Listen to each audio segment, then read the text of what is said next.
Hi, this is Chris King, founder of The Marketing Alchemist, where we specialize in helping alternative health professionals get more clients, grow their businesses, and help more people live a healthy life. Today, I have a very special guest that is one of my all-time favorite teachers in the health and nutrition field. I'm so excited to introduce to you our speaker today, Daniel Vitalis. Let me tell you a little bit more about Daniel before we get started. Daniel is a leading health, nutrition, and personal development strategist, as well as a nature-based philosopher, teaching that our invincible health is a product of living in alignment with our biological design and our role in the ecosystem. He incorporates the wisdom of traditional and indigenous people into our modern lives. Daniel has dedicated his life and career to sharing the message of a new emerging lifestyle. Along with many others, he believes that these time-tested ways of being can encourage humanity to thrive in the face of any obstacle. He is the creator of findaspring.com, a resource helping the public find clean, fresh, wild water free of man-made pollutants wherever they live, as well as a founder of Surthrival, a company dedicated to the highest quality metafoods the planet has to offer. Today, Daniel and I are going to be talking about strategies and tips that will help you build a thriving, successful business that contributes something of true value to the world. Daniel, welcome to the call. Oh, thank you so much, Chris. Yeah, I've been following you for a long time and learning a lot about health strategies through the years. But since I'm a business guy and that's what I help people do, I also look at people that are doing a great job in the community. And I've been extremely impressed with the amazing job you've done with your companies. And that's what I want to talk to you about today. It's funny to hear that because, it's been a lot of trial and error and learning along the way. And I don't have a business background, so what I was really good at was getting out and sharing my message. And what I've really had to learn along the way was how to get a company off the ground that was in alignment with my ideals, and still function in a way that I felt had integrity, but also could thrive in a business marketplace. So it's exciting to talk about it because, wow, it's one of those things. It's like, now I know how it works, and I wish I had known then. But I'm really happy with where we've gotten to with our brand and with our company. Yeah, isn't that the truth? And that's exactly the work I do. There's so many people that really contribute something great to society and want to help other people get healthy, but the business component is usually not there, and it can be kind of a scary world, and they don't know how to get into it. So, yeah, that's exactly what you're talking about. My experience has been, and I'll let you and I'll let the listener confirm or deny this from themselves, but my experience has been that a very large percentage of people who are very dedicated to the mission of health or a mission of kind of spiritual awakening, or sort of the merger of those two things, that sort of body-mind connection, there tends to often be a big fear around business, but even a rejection of the business marketplace. There's a Exactly. rejection of making money. There's a concern about, I think the biggest thing is people are concerned is can I make money in a way that's ethical? Because what they've seen is so many companies leveraging every advantage they can find to take advantage of people. So I think they feel like very concerned, and they're concerned that their integrity, that their work, that their mission will be contaminated by the manipulations of the business world. And so, I think what we do is we sabotage and resist because we're concerned that if we make money, we're gonna have sold out our ethics. And I stand where I stand now, saying, "Oh wow, there is a way. Yeah, There's yeah. a way to do it," and it's exciting when it's all working, and that the universe really does reward you for doing good things. But we grew up in a world. I grew up in a world where I wasn't seeing the people who were getting rewarded for doing good things. It looked like people were Right. getting rewarded for doing unethical things. Right, yeah, and this is just such an exciting time. You're right, because we're seeing more and more of this happening. And I just came to the amazing realization at one point that the more successful you are in this business, and the more money you make and the better you do, it's actually just a reflection of how much you're helping people.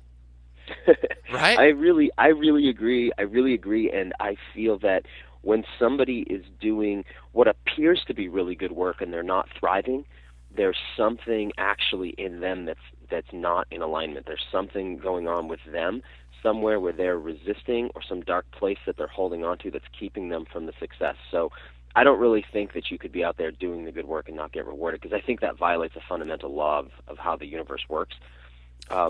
So personally, yeah, I really do feel that you can have both the full kind of spiritual connectedness, the business ethic, the money, and all of that. And I'll say that I have the experience in my past of having worked in the rescue field. And Oh, so yeah. I was a lifeguard for about 5 years out on the oceans of southern Maine, and got to do other water rescue, got to ride ambulances, got to train as a firefighter.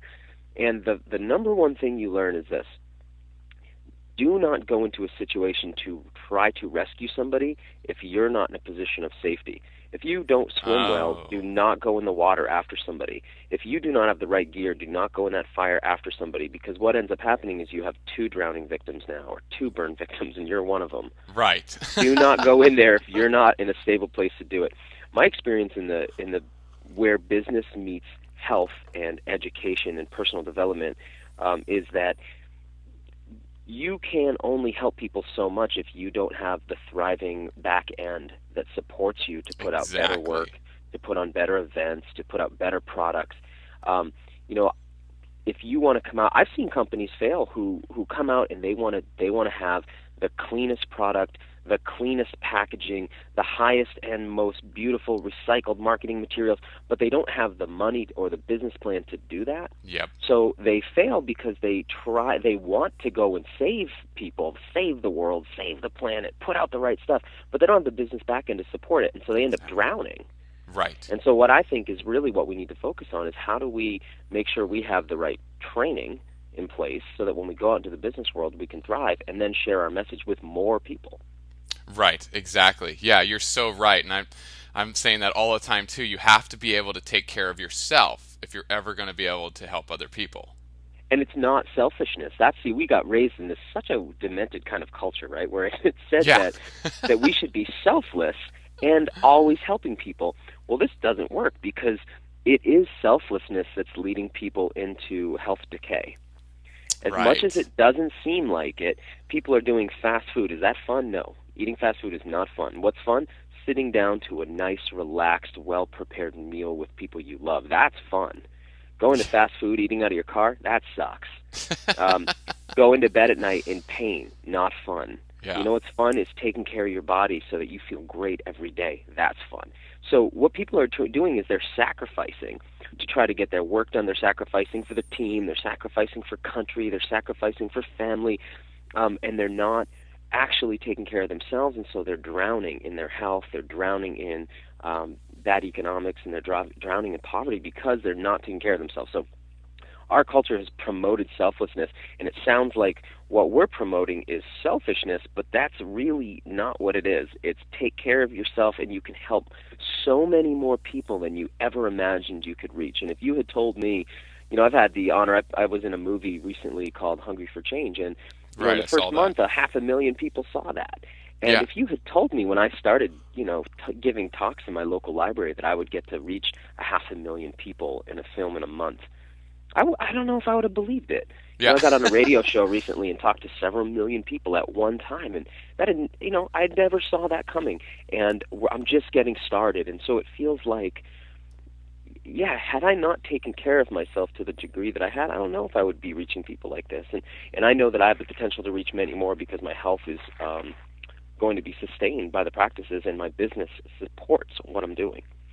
Yeah, you're so right. And that's true, and that's a great thing to talk about is that you said when you just started, you never knew that you would be able to reach so many people and make such an impact in the world. And I think that's a great thing to talk about because a lot of times when people see other really highly successful people, they always think that, oh, they just always had it great and they've gotten so many huge breaks in life and that they're somehow different than we are, right? But what's important to remember that we all started somewhere and we all just had a mission and a message that we want to get out into the world. So maybe you could tell a little bit about how you found your message and had the inspiration to just say, yeah, I'm going to own this, I'm going to commit to it, and I'm going to make this my career and dedicate my life to it.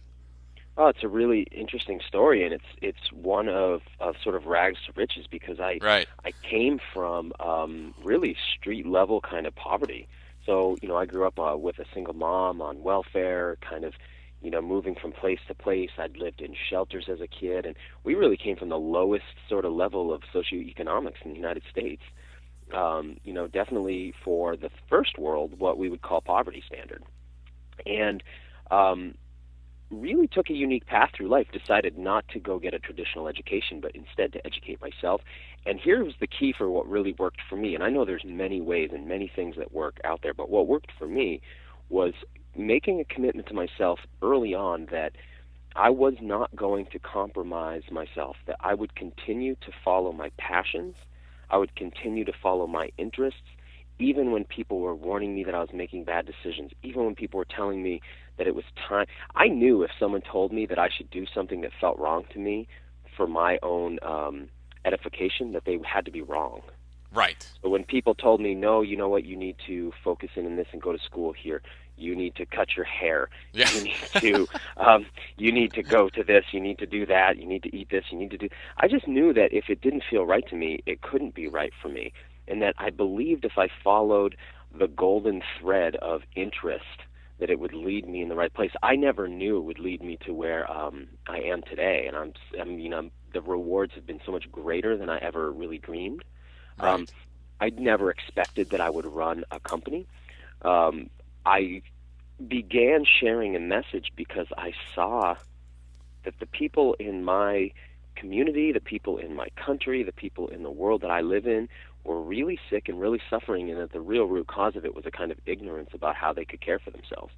So I just started talking and sharing, and in the beginning I wasn't good at it. Yeah, exactly. Right. People always think that we've always been great at it for some reason, but it's so far from the truth. Right now where I'm at, I give a public talk, and I get such amazing feedback from people, and people will come to me and say, how the way that I teach reaches them in a particularly unique way. The way that I word things reaches them in a unique way, or my energy reaches them in a unique way, and that I've gotten through for them. And it's so funny because where I come from is being that guy who was so fanatical that I upset everyone.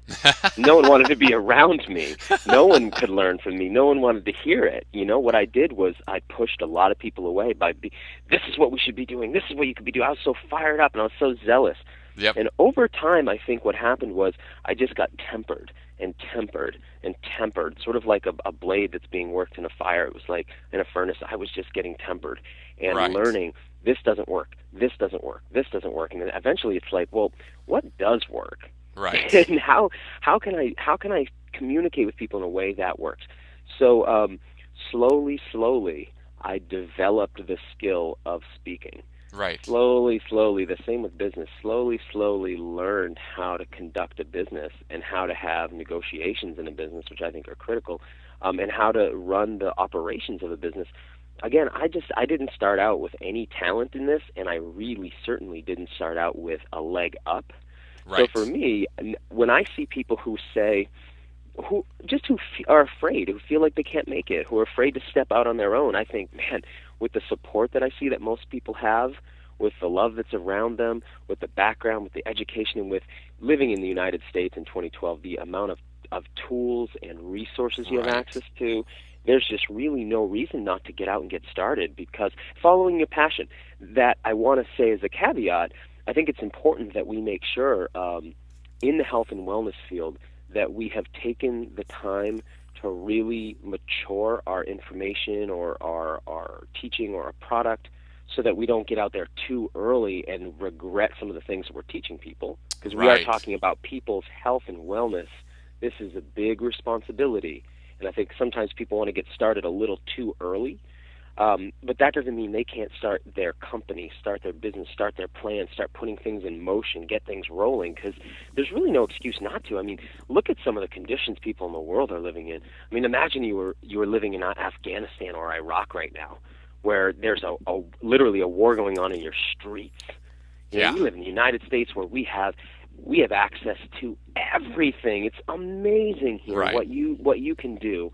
And I know there's a lot of negative things we could focus on about it, but I mean, ultimately, we are so blessed, and businesses here are heavily supported. Now, that said, health and wellness is a highly regulated marketplace, but there's a lot of players out there, there's a lot of things going on, and there's a huge need right now for a new awareness in health and wellness, because that industry got a little bit dry and stopped functioning in full integrity. So those of us who have some real insight into true health and wellness and natural principles, there's a big, wide open marketplace for you to jump into, and there's a lot of people who need your help, and those people are willing to share their money, their resources, even their devotion to you if you get out there and you share real information with them that can help them. Absolutely. Absolutely. Yeah, I love that story. And you're so right there. We have so many tools and opportunities available to us in this country that, I was reading T. Harv Ecker's book just last week, and he said, looking at money and spirituality and how a lot of people think that, if they make too much money, they're not spiritual or whatever. But he said, we need to make as much money as we possibly can because we have the opportunities that we do, so that we can help other people who can't. Right? People in other countries who don't have those opportunities. We should take our opportunity and help them. Yeah, and really apply what liberties we have to do it. Because, the fact that you don't have bullies coming down and taking your profits and telling you they're protecting you, right? Like happens in sort of a country run by a warlord. The fact that you can actually participate in a fairly free market, certainly not a fully free market, but a fairly free market, is a huge opportunity that when you look back in history, if you're a student of history, we fall into this easy pattern here in our country because we've had it so easy for most of our lives. We just assume that this is how history has been. And it's important to understand this is not how history has been. I mean, if you look at history through time, you'll see that the kinds of freedoms you have today haven't really existed in very many places. Not in the last few thousand years. It's been a lot of war, chaos, slavery, and the people tend to be serfs. And here we really do have this opportunity. You could actually become extremely wealthy, and that would mean you could live the kind of lifestyle that you really want for your own health and well-being, you want for your family and your friends, and you want for all the clients who interact with your company. It's really possible here. So, yeah, I mean, we really do have a duty, I think, to step out. And I really believe, well, there's nothing spiritual about being poor. Right. That's the thing. I mean, I started off one of those people, and I had all kinds of things to say about the people who were making money around me. Right. And I thought that I was more spiritual by resisting that. Now when I encounter those people, I do have compassion because I remember being that way, but I don't see anything spiritual about what I'm seeing. I don't see anything spiritual about a business that can't sustain itself. I don't see anything spiritual about people not being able to afford the food that they want, to be able to afford organic clothes, to be able to afford a lifestyle that puts them in nature, to be able to drive a vehicle that's safe, to be able to have access to clean water. I don't see anything spiritual about not having those things. So for me, when I hear, I don't want to get involved in business because I'm being spiritual, I actually see a lot of fear. And when I see fear, I know that there's a lack of spiritual awareness in an area. That's a very good point. Very good point. Another thing you said that really impressed me, that I know is a very common pitfall that a lot of people go through when they're first getting out and they're starting to get their message out there and they're starting to do their work and get into business, is there's so much pressure from family, from friends, and from other people to go and get a normal job and to go to college and do the ways that they think are right, but the ways that might not be right for you. And it takes a tremendous amount of courage to stand up and say, no, this is what I'm going to do. And you said that you had that experience too. So I think it's really important to talk a little bit about that. It's going to be hard, and it's important for people to push through and stand up for what they believe in. I'll tell you what's the hardest thing. The hardest thing is, and I'm being serious when I say this, I'm not saying this to be sarcastic here. The hardest thing is running into the people that were my peer group 15 years ago, Yeah. and seeing them in jobs that make them very unhappy, seeing them in marriages that make them unhappy. And by the way, I mean, what's the number one root cause of marital problems is money. I mean, God, it's Isn't it? so often it's money. It's like the number one cause of divorce. Yeah, and you can see it. I see it in so many couples. I think, wow, if we just injected a little bit of money here, these people would, and not the money itself, obviously, right? It's not Right. the money, it's the Stands for it. ability to access the resources that you want. So I run into people and I see them, and they had me pegged as least likely to succeed.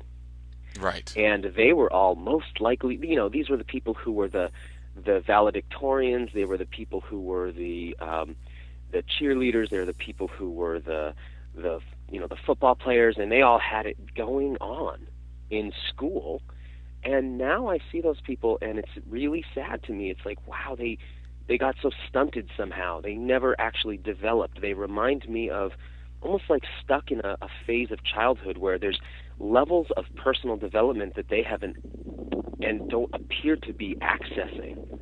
And so I went through many, many years of challenging times and struggle as I learned, but I was always enjoying and happy with my life because I was continuing to follow my interests and my passions. And what I learned was how to live a life of passion. Yeah. What I see a lot of people do is they're learning how to suppress their passions in order to fall in line, or in order to do as they think they should, or as they're told, and what they're doing is they're consistently suppressing their passions. And here's the thing: you adapt to and get better at whatever you repeat. Yes, exactly. That's so important. Rituals. If you repeat, it works in a couple ways. See, if you put a good habit in place, you'll repeat that and you'll get better and more efficient at that. And if you put a bad pattern in place, you'll repeat that and get better at that bad pattern. So if you decide that you're going to suppress your passions, even sometimes, you're going to adapt to that and you're going to get better at that. And so what happens is I see people from my past, and I can see that they've gotten really good at suppressing their passion to the point that they've lost access to it, or they feel that they've lost access to it. And that's really sad, and that to me is way more painful. And at 33 years old, to be an international public speaker, to be in documentaries, to be traveling around the world, to run a multi-million-dollar company with a brand that is helping people, and to have come from literally street-level, food stamp-level poverty, at age 33, I feel like I've accomplished a lot, and Yes. I'm very young. And so I see people who are my age who are so far behind because they did go to college, they did get the degree, they did all the work, they got the job, they did everything they were told to do, but it doesn't work. It's a trick. So yeah, following your passions, a little challenging for a while, but challenging only. You know what? Even though it's challenging, it still feels better than suppressing your passions. That is so true. You're so right. That's a great point. Yeah, and you talked about repeating certain actions, and that's really true. I believe we're a product of what we do all the time. So we have these rituals that we do that contribute to either our success or our failure. So what are some of the rituals and practices that you've put into place that you do on a routine basis that you think have really stimulated your mind and help you to grow your business and be so successful? Well, on a business level, I think one of the most beneficial things that I ever encountered and I use consistently, and not only have I used consistently, but have implemented company-wide, I really believe every business is a culture. And I like this idea. It's like in your business, even if you're one person in the business right now, what is the culture of your business like? And if you don't understand what I mean, let's say, in a Christian culture, every Sunday people go to church, right? In a Muslim country, they pray 3 times a day. Cultures have these rituals that they repeat and that they do. Right. And my company's culture, we have our own language and our own way of operating, and we've structured it around ideas that we think are best practices. Right. And one of them is GTD by David Allen. I don't know if you're familiar with that, but what I experienced was this feeling of like constantly thinking, I need to get more organized. I need to get more organized. And I hear that from people all the time. I need to get organized. And when the more business you're doing, business kind of is the word busyness, right? Yeah. The way it's spelled. Good point. You're going to be really busy. And what I think you need is some way of capturing ideas, processing your workload, and keeping track of everything. So I implemented something called GTD. It stands for Getting Things Done. Cool. And basically, this guy, David Allen, had looked at how do people actually accomplish tasks. Right. And then what he did is he sort of created a little notebook keeping system and workflow system around how we most efficiently get things done. And the way the system is set up is that I never feel like I never have moments of, oh my God, I forgot about this. I got to get this done right now. Or, oh, I was supposed to do that. Because the way the system works is I'm able to keep track of every next action, every project, everything I'm waiting for, everything I might implement in the future, as well as I have a very assessing my workflow. My whole company has that. And so we always know what our next actions are for every player in the business. We all know how to look through and read each other's notebook and determine what their next actions would be if we somehow lost them. So we implemented that company-wide, and that has been the true lifesaver, because what I notice when I look at other companies, and of course as a company we interact and we negotiate and we work with a lot of other companies, is it's very easy for me to see how disorganized and distressed people become because they're disorganized. So that's been probably for us the number one time. You know what? It doesn't really save us time. It just allows us to do more things. Because it's not like once we start saving time, we don't work less. We just work the same amount, but we get more done. Things. Yeah, because really we are, everyone at my company is incredibly passionate about the work we do. And so we always, talk about and fantasize about when we're going to not work this much, but we really like doing the work. And so we create more and more and more. And again, it's one of those things where we look around and we see that people have a lot of ideas and want to get a lot of things off the ground, but what we actually see them get off the ground in a year or 2 years is a lot less than I feel they could if they had a more organized system. So for us, GTD's become a system for knowing what to do next and knowing how to take an idea and turn it into a reality very quickly and very efficiently. And again, the more you repeat that, the better you get at it. So now for us, it's very easy to have an idea. Say we want to bring a new product on. We dream up the idea, and we can make it into a real thing at speeds that I didn't really know could happen at the size company that we have. Wow. Yeah, I'm really glad you talked about that, because if you look at any successful, prosperous company, systems like that are always in place. They're obsessed with systemization, right? And it's got to be a system, for me, it's got to be a system that contributes to the mental health and well-being of my staff. Right. And culture. Here's why I say staff. In my culture, I'm aware of, and as a speaker and somebody who has a deep interest in linguistics, I'm aware of this word employee. And let me share what that word means. The word ploy is a trick or a manipulation or a device that you've created to manipulate somebody into an action. Usually for your benefit, but not for theirs. That's a ploy. The prefix M means to knowingly or willingly go into or put yourself into. So an employee is knowingly or willingly put themselves into some kind of trick or trap or manipulation to benefit the employer, but not themselves. So in my company's culture, we don't use that term. We use the term staff. And in my staff, everything I implement, I need it to benefit me and my business partner and my company's culture and my company, but I need it to benefit that staff member too. So GTD is something we've implemented not just for the company, but so that everybody in the company is happier and healthier as a result. And we implement a lot of things like that. Very simple things that keep people very healthy and happy. We have a juicer at our office. We keep spring water at our offices. We make sure that we provide our staff with the kit that they need to do their work, the computer that they need, the iPad they need, the iPhone they need. We make sure that everybody is in a position to have an efficient, healthy workflow, and we're constantly looking for how we can give incentives to those people so that they feel like they work not just for our company and its culture, but for themselves, and they're happy and they're healthy. And so at the same time, I need it to benefit the company, and I need it to benefit the customer. And so I believe in a win-win-win. I think the company needs to win, the staff needs to win, the customer needs to win, and any other organization, entity, or company that interacts with us needs to be winning too. So if we see that there's somebody's the loser in an event, we don't want to touch it. We don't want to come near that. We want to make sure it's always win-win, win-win-win.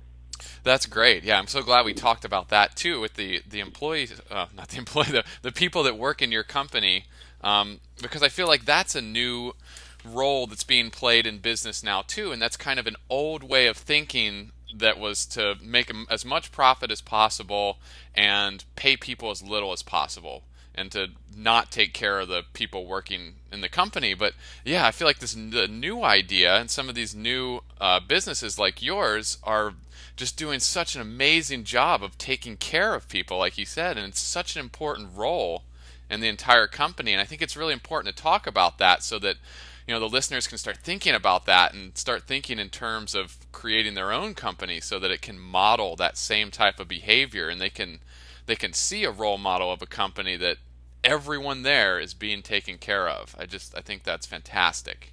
And there's a way to do it where, for me, what my company likes to look at is different types of incentives and different types of, right, sort of job perks. Cool. So what we've learned is it's more efficient to offer a person a way to make more money if they are self-motivated, right, than it is to pay them more and hope they'll do more. Instead, what we do is we share incentives, because my thought is, if my staff member can earn us more money by doing this, then they should get more money for doing that as well. I'm still going to make more money, my company's going to make more money, but they are too. And then they feel like they're doing work for themselves, not for me. And I'm not comfortable in a position where the staff sees me as an employer, as somebody who's getting them to do something and it's not benefiting them, but it's benefiting me. So again, I don't look at it like that. I say, how can we all, by working together, produce more, not just more money, but for us, a better click-through rate? How can we have a better open rate on our emails? How can we get better feedback from our customers? How can we get better products? Because we also know it's not a bottom line only. There's a lot of other factors that traditional business model you mentioned don't factor in. Right. Yeah, so we're looking, again, it's win, win, win, win. That's how we see it. Everybody's got to win, right down to the end user. Absolutely. You mentioned something really important there about feedback from the customers, and that's a big part of what I'm always teaching is it doesn't matter what you want to give people and what you think is right for people. The only thing that matters is, what they want and their opinions. And I just believe it's so important to be always communicating with your customers, getting feedback, find out what they like, find out how they're learning, find out what's working for them. So I bet you have some really great systems and processes for that too. It's been really interesting because what I think I offer to the public outside of my company's actual product line, and my company's product line is very connected to my public speaking. Now, my public speaking is interesting because it really focuses on people developing sovereign health. I teach people to forage in nature. I teach people to sort of walk away from all of these entrapments of society. I teach people to find freedom for themselves. And it's an interesting thing to, sell that idea to people. It brings us back to that place of how do I do this with integrity and not violate my spiritual ideals.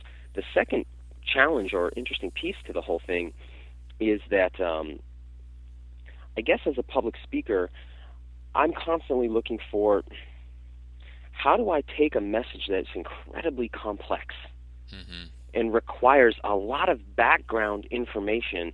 How do I give that to people who are telling me I want a 30-second soundbite? Right. Yeah. I want this packaged up pretty. And for me, when I give a talk the other day, I had 90 minutes on stage. I needed 10 hours. Yeah. Right. Exactly. To really share what I wanted. And this is one of the great challenges. If you have developed yourself in your field and you're an expert in your field, then you have a lot more to share than most people want. And it's always interesting to come to a place where you finally realize, you know what? it's more valuable to give people this information how they want it than how I want to give it to them. So true. And that's what you were saying a moment ago. It's a challenge because as a teacher, I think to myself, yes, but if you let me give you this next piece, it will benefit you so much more. But what's the point of trying to shove it down their throats if they don't want it that way? Yes. So again, it's been a constant thing of saying, what are my customers asking for? What's their feedback? What are they interested in? And how do I give that to them in a way that I also feel good about?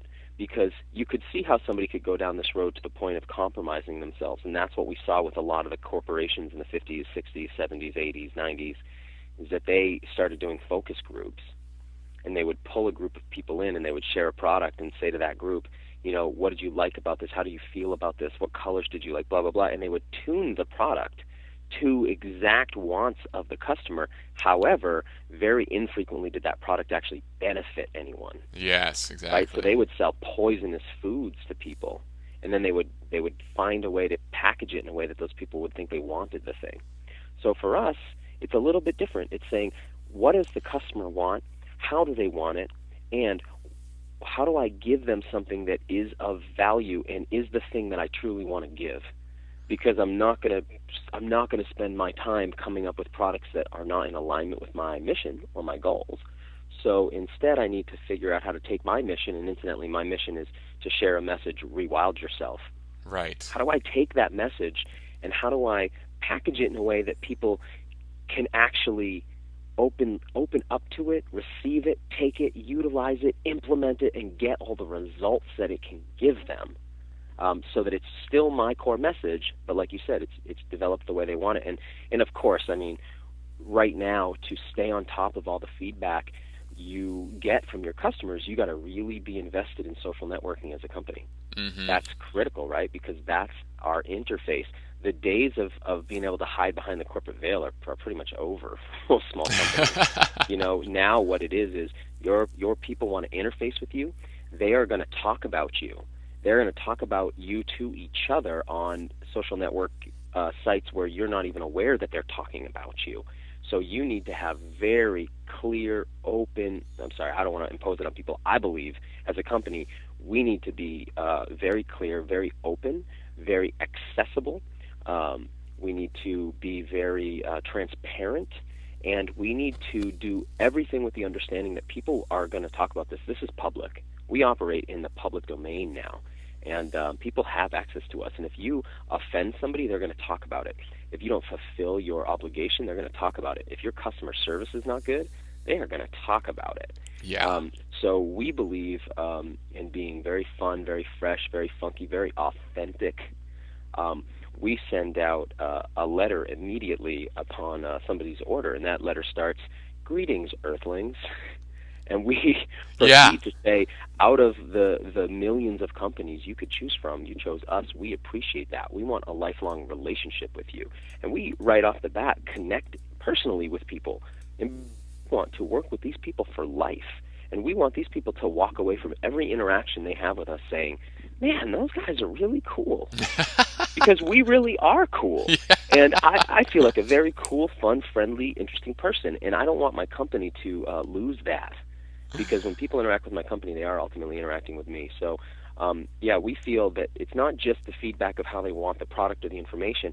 It's also the feedback of how they experienced interacting with us. So we're always looking for, how do we make this easier for the customer? How do we make the purchase easier? How do we make the customer service easier? How do we make the experience juicier? Because as an individual, I'm interacting with a lot of companies every day, and there are a lot of companies that I interact with that I think, I'll never order from them again, or I'll never call there again. Yeah. We have options now, right? If somebody upsets you, you just go to somebody else. It's so true.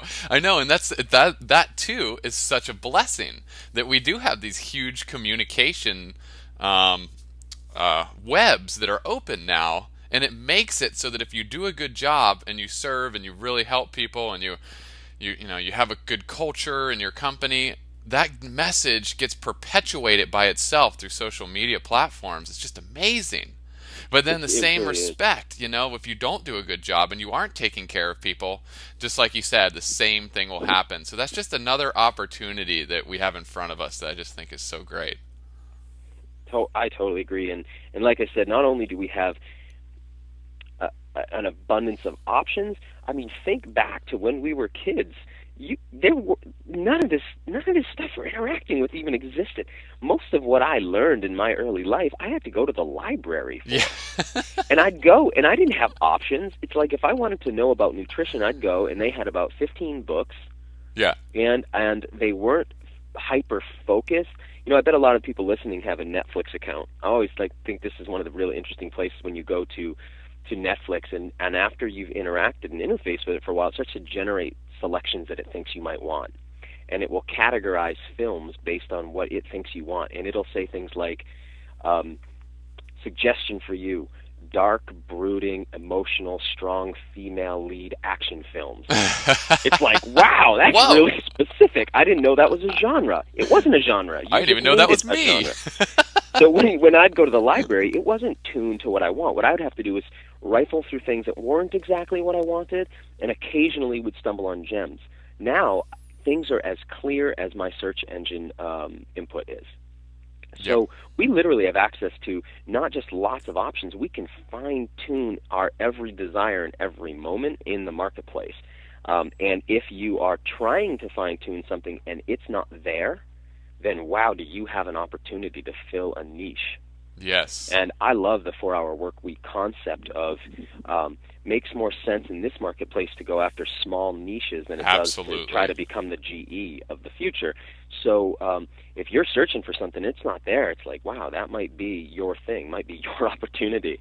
And as a business person, we're constantly looking at that. We're looking for things that don't exist, that we want. Because if you want it, guaranteed someone else does it too. And that's one of the things we've learned from having an internet is that I have lots of obscure interests that no one in the town that I live in Maine shares with me. Literally no one. No one. and maybe one or two people in the state have tertiary interests in. But if I get on the internet, I find out I'm part of a massive global community of people who share this interest, and we're now networked. And I didn't know that before. I don't think any of us knew that. Yep. And now we can see it, and we can find those people. So if you have an interest, somebody else does too, and they'd like that thing. If you want it, they want it too. Right, absolutely. Yeah, it's so true. And you're so right about the niche and narrowing in and getting really focused on who you want to help and who you want to serve and who your client is. And I do a lot of work with that and helping people to uncover their target market.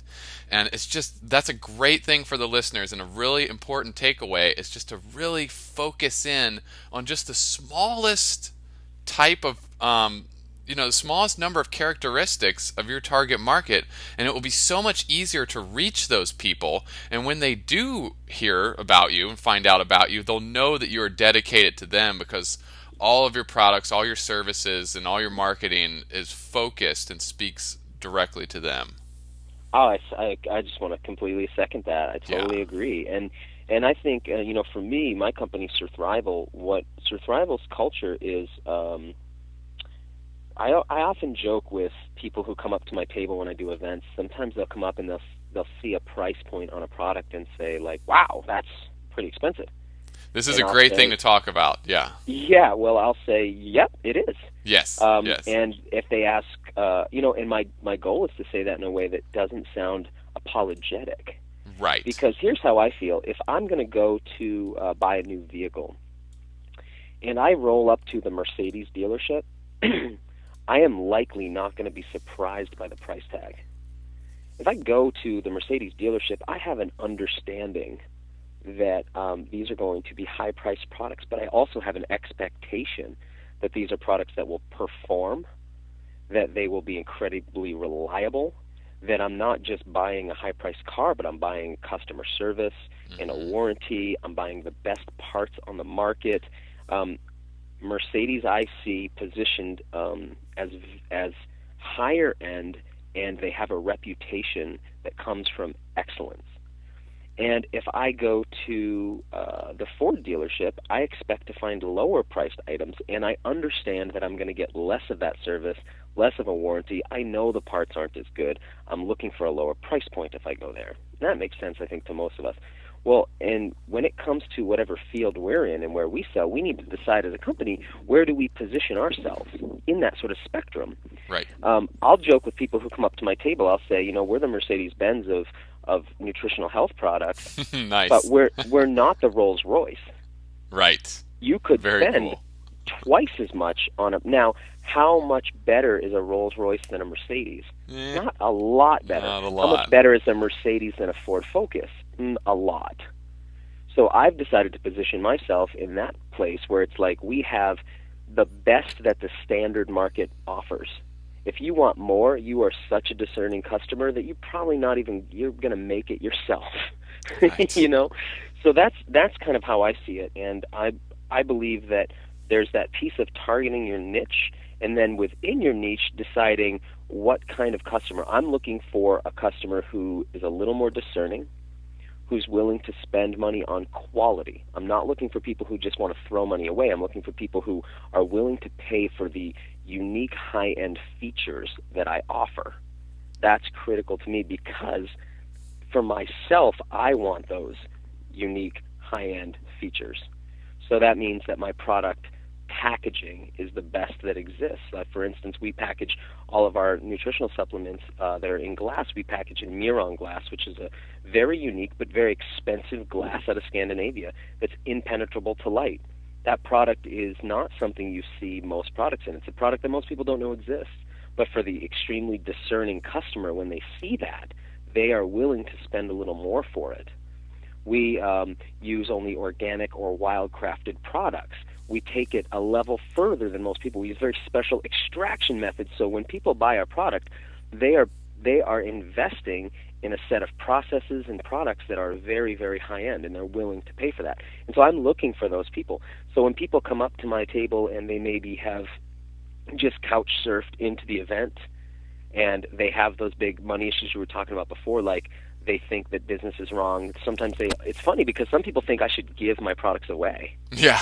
Why do you charge? People think that I shouldn't make a profit, right? There's people who think that, oh, well, if you paid this much for it, you should give it to me for that much. And it's amazing that people would think that way, but it's a kind of poverty thinking. So the people I like to work with are people who understand a little bit more of this and who want to see me profit and who feel they're going to profit from taking the product. That makes sense? So I'm looking for my niche, and then I'm looking for almost a socioeconomic group within that niche, or an education level within that niche as well, because I prefer to interact with people who are prospering and prosperous, or at least want to be, just like we want to be. And that's my company's called Surthrival, because we feel that the world's in a survival situation, but some of us are going to thrive in that survival situation, and we're looking for those people who want to thrive. And so it's a niche within a niche, if that makes sense. Yeah, absolutely. I'm really glad you talked about that. I mean, that's a whole nother call about pricing and how important and how critical it is to your business, because your customers are a part of that culture that you were talking about, right? Mm-hmm. So what kind of people are you attracting with your prices? Right? Oh, this is exactly it, because, again, in the health field, let's say somebody is I worked for 5 years as a massage therapist in a chiropractic clinic. And this was at a time in my life, and I had a side practice as well. And this was a time in my life where I wasn't running a functioning business. That was the kind, I was sort of just staying afloat with what I was doing. I had enough money to live a decent lifestyle, but I mean, I was struggling and things were tight. And I wasn't able to create like I'd like to create. And one of the things I would constantly do is undervalue myself. Right. And I would say, my charge is $60 an hour, but I'll do it for you for $40. So right? true. I do a lot of that kind of thing. So true. And one of my favorite things to do is somebody comes up to my table and says, I really want this, but I'll give you this much for it. And I love saying, I'm sorry, no. I know what this is worth to me, and I don't need your sale so much that I will devalue my product. Because I really believe that I want to work with people who respect us and value us back. And so what I don't want to do is begin building a big following of people who have a tendency to try to take what's not really fair, or who are asking for what's not really fair, who have expectations that are not really fair, because before you know it, you have a big group of these people. And, I was building a massage practice of people who were taking advantage of me. Yes. And because I was letting them do that. Yes. And I remember when I first said, living in a small town, and I first said, you know what, I'm raising my rates. Right. So at that time, I think, I was charging maybe $60 an hour, and I went up to $75 an hour. And what I realized at $75 an hour was suddenly I had a whole group of customers who not only didn't complain about the price, it wasn't even an issue, and they thought they were getting they recognized the value even more. So then I raised it up to 90. Right. Then what happened? Well, what I noticed was that it was, once I had those clients, going to 90 it was easier going to 90 than it was from going to 55 to 65, because these were people who this wasn't a concern. And actually, these were people who were saying, within reason, I'll pay kind of whatever you want. I want to work with you. Exactly. I value you. So, when it comes to money, I see people constantly conveying guilt to their customers about prices, about their profits. I mean, here's the thing. It's like, you need to understand, if you're going to have a product out there, you need to understand that your distributor wants to make 40%, your wholesaler wants to make 40%. That doesn't leave a lot for you. Right. So in the beginning, I didn't know that I needed to build every product with that in mind. Right from the beginning. We started off retailing our product, and customers started saying, hey, I want to wholesale this. And then it was a scramble. Oh, my gosh, can we make that work? And then people said, I want to distribute this. And it was like, oh, my gosh, can we make that work? And now that I know that, I'm able to build products with all of this in mind from the ground up, again, so that that I can win and my company can win, my distributor can win, my wholesaler can win, my retailer can win, my customer can win.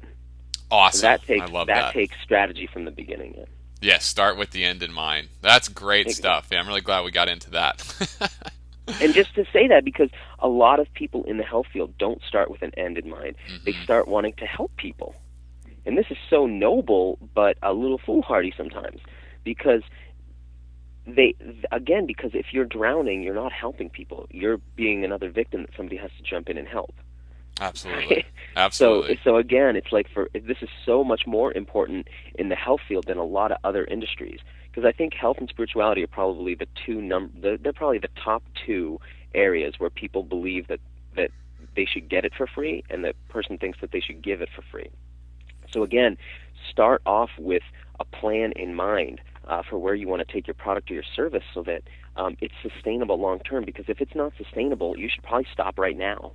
Absolutely. Yeah, exactly. Yeah, don't get into it and then realize, a year or two down the line that it's not right for you or not sustainable. Especially because what's going to happen is you're going to end up in a worse ethical bind, because if you continue on with an unsustainable model, you will have clients or customers or wholesalers or retailers who are relying on you to keep. I have friends I'm thinking of a business right now that they've been in business probably 7 or 8 years. They make almost no profit as a company. They work everyone in the company full time, a lot of manual labor producing a product that doesn't turn a profit, but they don't want to stop because they have wholesalers who are waiting for the product and customers who like the product. So they keep going, but they are never able to get ahead. And it's actually been really hard to watch, but they never had a plan in mind. The product takes too much labor, and the costs are too high for what they charge. So, and they can't charge more because the market won't support it. So, in other words, they've been working for half a decade or more with an unsustainable business model, and at some point, they're going to have to stop. That makes sense. Right. So, again, if what you're doing isn't sustainable, don't get yourself wedged into a position where you feel indebted to the customer or to your clients. Better to rearrange the whole model right now while you can, easily. It's best to have the map before you enter the woods. Yeah, exactly. Well said. Very cool. Very cool. We just have a few minutes here, but I want to talk a little bit about promotion strategies, and that's a lot of the work that I do with people too, is figuring out how to promote themselves in a way that's authentic, memorable, that they can be self-expressed, and is also a method that they can feel good about and can exploit their natural talents. And I watch a lot of your videos, and I feel like you are very good at using that as a promotional strategy, and especially in today's world, I feel like video is just the next thing, and it's so important. So could you give the listeners just a couple tips that they could use to create, memorable videos? Well, I'll share my personal strategy, which has changed and evolved. And honestly, I'm in sort of an interesting phase right now where I haven't put out a lot of media recently because I'm holding back to unleash a whole lot of new material done in an upgraded way. Yeah. That said, on video. You know what kind of videos you don't like to watch. I mean, we all know, right? Really long ones that are really boring with bad camera angles and bad quality, and where you skip ahead, and especially where it's titled in a way where you don't get what you thought you were going to get from the title, and all those kind of things. So honest, clear authenticity. And there's no excuse anymore for bad production because, I mean, geez, you can produce high quality stuff with a laptop and an iPhone now, right? So so decent, at least decent, if not good or a great quality material is important. But my personal promotion strategy has been to talk about things that are very complicated, but a lot of people wonder about in ways that are very simple. I have always loved those idiot guides books. Yeah. And the dummy guides books. And at first when I saw them, I thought, oh, this is more of the dumbing down of America. You know? And then I would start accessing them and realize, no, this is not that. This is somebody who is a brilliant leader in their field, who writes the book about their field, and who has a system in place to completely simplify into bite-sized bits this complicated information. So I try to do that in my field, which is health and nutrition, foraging, and things like that. And I try to share these things in a way that pushes my audience to access parts of their brain that are not being accessed, but doesn't push them too far so that they don't fall off the edge and shut the video off. At the same time, I try to respect what they know and believe in them that they are capable of understanding this stuff. So I don't make it so simple that they almost feel belittled, and I don't make it so complicated that they feel stupid. Cool. I try to find that perfect niche where they are getting what I'm saying and having constant aha moments. That's what I'm going for. I want to see people have ahas, because here's what an aha is. It's where you make a new synaptic connection. Right. So, yeah. So one thought in your mind becomes connected to another thought. And I'm constantly trying to network people's brains or help them network their own brains. I also have found I work in a field that's full of gurus, and gurus who are willing to play that role for people. My mission from the beginning and my message from the beginning has been one of, I don't want to be your guru. I'm happy to be a guide. Cool. But I do not want to be your guru. And I think that's very refreshing. Again, in a world of full transparency, the cults become more and more obvious now. Yes. Right? Good. Back in the day when we had limited access to be able to see what was going on behind the scenes, it was harder to see. People don't want to be in cults. They want to get their information, and a lot of people would like some guidance, but most of us don't want to be living in someone's shadow in order to perform or practice a certain thing. The last thing that I think has been, this is the number one thing I get, and I get the opportunity to do a lot of stage performances, and I see myself as a cross between an educator and an entertainer. Yes. I try to balance those two things. So I want to be somewhere between a TED Talks and a stand-up comedy skit, where you're constantly interested, but constantly amused, entertained, and that you feel that the person is incredibly authentic. Two people come to mind who I've just been really impressed with their authenticity level and where it's taken them. One is the comedian Dane Cook, who, when I see him take the stage, and I've seen him take some pretty big stages via the internet, where he gets up and he has a level of realism and authenticity that is almost shocking. And he's, of course, a comedian. The other one would be Gary Vaynerchuk, who wrote Crush It. And I am not fully behind the Crush It system or way of doing business, but I was so impressed to see him in a ratty T-shirt and an armband and a pair of jeans on some of the biggest stages in the world, getting massive international coverage, using the F word as he described how modern business should be done. I couldn't believe it. I thought, this is so real and authentic, and why do people let him do it? Two reasons. One, because he's authentic, but two, because his information's real. So It's got to be a balance of those two. I get to get up on stage. I was doing a talk in Washington, D.C. a couple days ago, and that's a stiff crowd to be up in front of when you teach what I teach. It's a very very straight-laced world in D.C., very political. And I'm up on stage talking about politics, religion, food, and sex. I mean, these things are difficult anywhere. But I'm doing it in a way where I am being irreverent and funny, but authentic, and in a way where I don't push it on anybody. So I think for the crowd, it's like, even if they don't agree, they're like, geez, I do agree with somebody getting up there and being real at least. Yeah, your self-expression. Yeah. Yeah, because we are so used to people. I'm so used to seeing people in the nutrition field get up in a hotel conference room in a suit and tie behind a podium, and it's like, these are not the practices that lead to health. This is not authentic. This is not in alignment with the truth. Yeah. Right? I don't need somebody to look like that in order to have the information delivered to me. So as somebody with long uncut hair, somebody with tattoos, somebody with pierced ears, I'm able to get up in front of scientists, in front of other speakers, in front of professionals, and share my message, and they hear it, and they'll listen to me because they can tell that I'm informed, but I'm also authentic.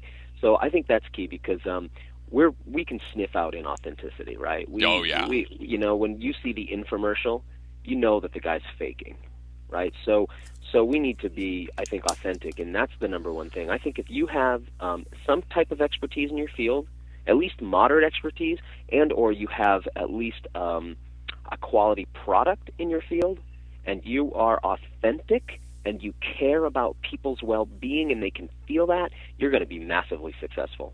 So 3 things: care about the people and live in that integrity, be authentic, and have a great product. And I mean, I don't see, that's such a winning formula. I don't see really any way around it except success. Awesome. Thank you so much, Daniel. That's so helpful. I really appreciate you taking the time out of your busy schedule to talk with us today. Please tell the listeners real quick how they can find out more about you and your products and your work. Well, they can always find me on YouTube, which is a place where I put out, extensive sort of videos and free information so people can get a sense of sort of my style and what I'm about, and hear a little bit of what I have to say. And they can find me at my blog, which is my name, danielvitalis.com. They can also find my company, Surthrival. That's Surthrival. So it's like thrive tucked into the word survival. They can find Surthrival at surthrival.com. And they can find another project that I've done and I'm currently behind the scenes working pretty diligently on, and that's findaspring.com. I really believe that everybody functions better on the cleanest, freshest water in the world, so I put a database together along with the people who use the website, and that's a database, a map of springs all over the world. So wherever you live, you can find a spring somewhere close to you. You can drive your car up to and gather your own clean, fresh, filtered water from the earth, living water, and you can make your blood out of that. You can live a life experience few know exists or is possible. So that's findaspring.com. And those 3 places, always new stuff happening there. So check us out anywhere there. And danielvitalis.com is a portal that will take you to all 3 places. Great. Cool. Well, there you go, guys. Make sure to not just listen to this information, but also apply it in your own life and business. As I always say, it's all about action. So don't wait. Take the steps right now and get in the game. Go over to our Facebook site after this call, facebook.com/themarketingalchemist, and join in on the discussion there. Tell us your takeaways and how you're going to use this information to change the world. Thanks for taking the time to learn the skills that you need to help more people. I'm Chris King, the Marketing Alchemist, and have a great day.